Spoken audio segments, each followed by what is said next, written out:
안녕하세요. 투자 이야기 엘입니다. 제가 오랜만에 영상을 통해서 인사를 드리는데요. 사실 이스라엘과 팔레스타인 간의 전쟁이 발생하고 이로 인해서 많은 우려들이 있었기 때문에 일부 분들 같은 경우에는 시장에 대한 뷰를 많이 바꾸신 것 같은데 저는 시장에 대한 뷰를 바꾸지 않았기 때문에 그런 매크로적인 이슈에 대해서 너무 일희일비하면 좀 투자하기 어렵다는 생각을 저는 가지고 있거든요. 그래서 개인적으로는 제 투자 뷰에 큰 변화가 없었기 때문에 아직까지는 제가 딱히 업데이트할 만한 내용이 없었고, 제가 또 기존에 계획한 대로 S&P 500 지수 3% 하락 시마다 약 12%까지 4차례에 걸쳐서 분할 매수를 하겠다라는 계획에 맞춰서 주식을 매수하고 있는 상황이었습니다. 때문에 딱히 영상을 올릴 만한 내용이 없었고, 3분기 실적이 발표되면 그 3분기 실적하고 종목들의 제 원래 기존 뷰하고 변화를 한번 살펴보고 그에 대한 내용을 좀 업데이트하는 시간을 가져보려고 했었습니다. 근데 이게 또 그렇게 되면 시간적 텀이 너무 길어지더라고요. 그래서 중간에 실적 발표가 진행되기 전에 이제 실적 발표가 슬슬 시작하고 있는 상황인데, 시작하기 전에 제 개인적인 중간 점검을 좀 해보려고 합니다. 사실은 종목들 전체에 대해서 간략하게 이야기하는 거기 때문에 좀 깊이 있는 내용을 얘기할 건 아니고요. 제 원래 기존 뷰에 대한 변화가 있느냐 없느냐 그 정도만 보시면 좋을 것 같습니다. 일단 첫 번째로 이야기할 종목은 화이자입니다. 제가 투자하고 있는 빅파마 두 가지 회사 중에 하나인데요. 제가 브리스턴 마이어스하고 화이자에 투자를 하고 있습니다. 특히나 화이자 관련된 주식은 제가 한 34불, 5불쯤도 투자를 진행한 것 같은데, 지금 현재 주가는 32.27달러로 약 한 10% 정도 조금 더 하락한 것 같고요. 물론 제 현재 수익률은 그보다는 훨씬 적습니다. 왜냐하면 저는 분할 매수를 하고 있기 때문에. 근데 제 기존 뷰에서 현재 상황에서 변하는 내용은 없습니다. 최근에 주가가 좀 지지부진하게 흐르고 있는 상황이었는데 어저께 그저께 좀 주가가 많이 빠진 것 같더라고요. 그 이유는 화이자 CEO가 코로나 관련된 매출이나 예상 수익이 많이 줄 것이라는 이야기를 발표하면서 주가가 많이 빠졌는데요. 사실은 그렇게 당연히 알고 있었던 내용이고 그렇게 큰 문제가 있나 싶습니다. 화이자 같은 빅파마는 파이프라인이 워낙 튼실하기도 하고, 최근에 주가 하락이 비만 치료제 그게 허가가 안 나면서 임상에서 실패하면서 좀 빠진 이슈도 있었고, 또 바이든 정부에서 약값에 대한 어떠한 이슈도 있기 때문에 여러 가지로 좀 리스크를 안고 있긴 합니다만, 기본적인 화이자의 펀더멘탈은 엄청나게 튼실한 회사거든요. 그래서 지금 간단하게만 비교해 보자고 해도 이게 화이자의 2020년, 그러니까 코로나 터지기 직전에 수준의 주가보다도 훨씬 내려온 상황이거든요. 약 한 20%에서 20% 정도 내려온 상황이기 때문에 저는 코로나 매출이 사라진다 하더라도 지금 화이자가 받고 있는 주가가 절대 과대평가되고 있는 내용이 아니고, 또 배당도 약 5.22% 주고 있거든요. 그러면은 사실 지금과 같은 어떠한 고금리 상황 하에서 5.22%가 엄청나게 높은 배당이라고 할 수는 없겠지만, 고금리가 장기간 계속해서 이어질 것이 아니라고 한다면 5.22%의 배당은 굉장히 매력적인 배당이라고 볼 수 있습니다. 특히나 화이자 같이 안정적으로 성장할 수 있는 회사에서는 더더군다나 그렇죠. 그래서 저는 화이자가 충분한 매력을 가지고 있다고 생각하고 있고, 주가가 지금처럼 하락할 때가 더 아주 매수할 수 있는 좋은 기회라고 생각을 하고 있습니다. 특히나 제가 화이자하고 브리스톨 마이어스를 매수한 이유 중에 경기 침체기에 이러한 빅파마들이 충분한 메리트를 갖고 있다고 생각하고 있기 때문에 매수 내용도 있기 때문에요. 여러 가지 부분에서 이 화이자와 브리스톨 마이어스가 충분히 제 역할을 해줄 거라고 기대하고 있습니다. 아까 말씀드린 것 같이 브리스톨 마이어스도 비슷한 내용이기 때문에 넘어가기로 하고요. 다음은 누홀딩스입니다. 브라질의 이제 인터넷 뱅킹 회사인데요. 제가 투자를 진행한다고 말씀드렸던 게 이제 누홀딩스하고 스톤코, 그다음에 팍세그로 이 세 군데의 업체입니다. 브라질 관련된 투자 진행한 거죠.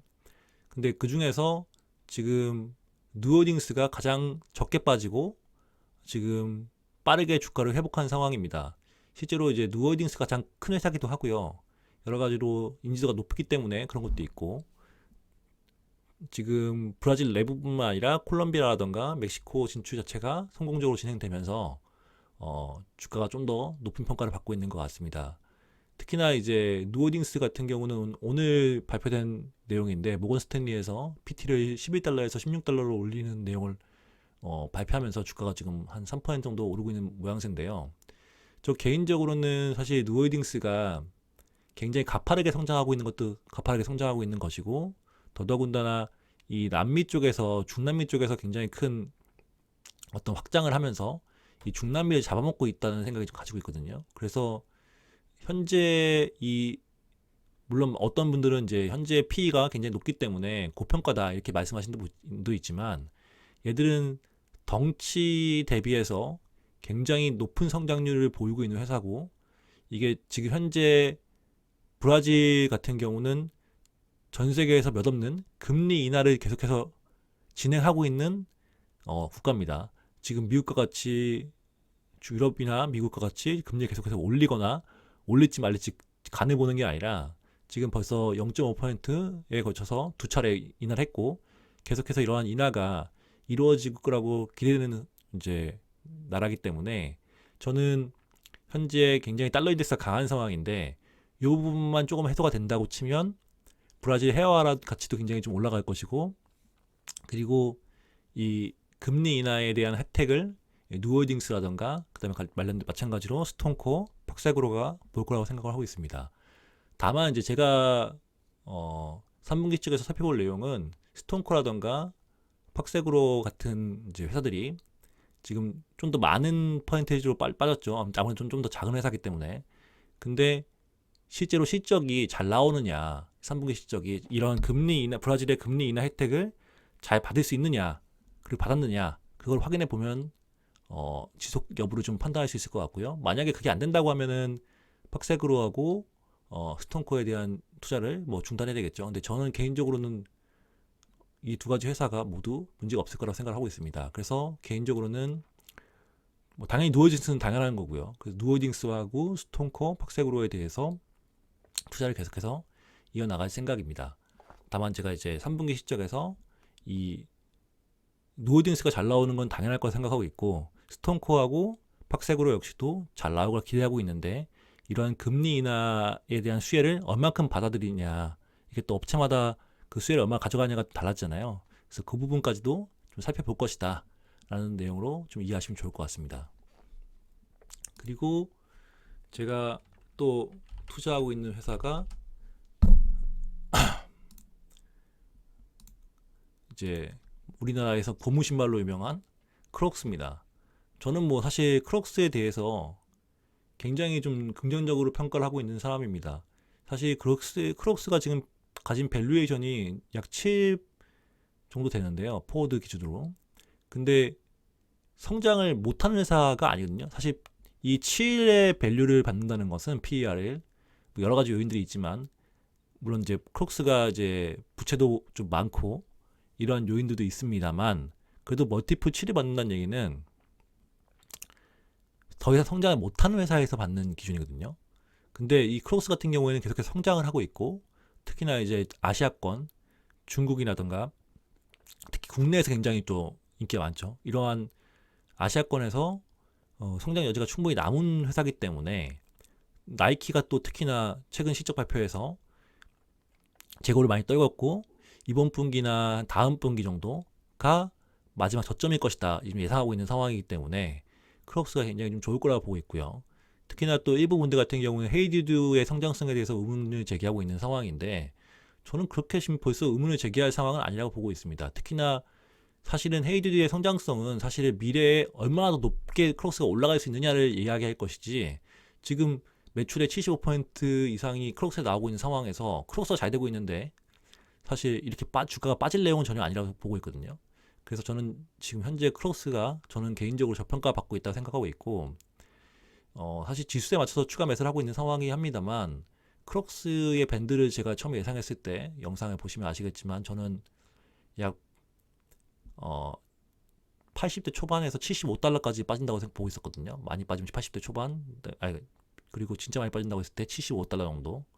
제 기존 영상 보면 말씀드렸는데 제가 지금 생각한 80대 초반까지는 왔다가 지금 올라온 것 같고요.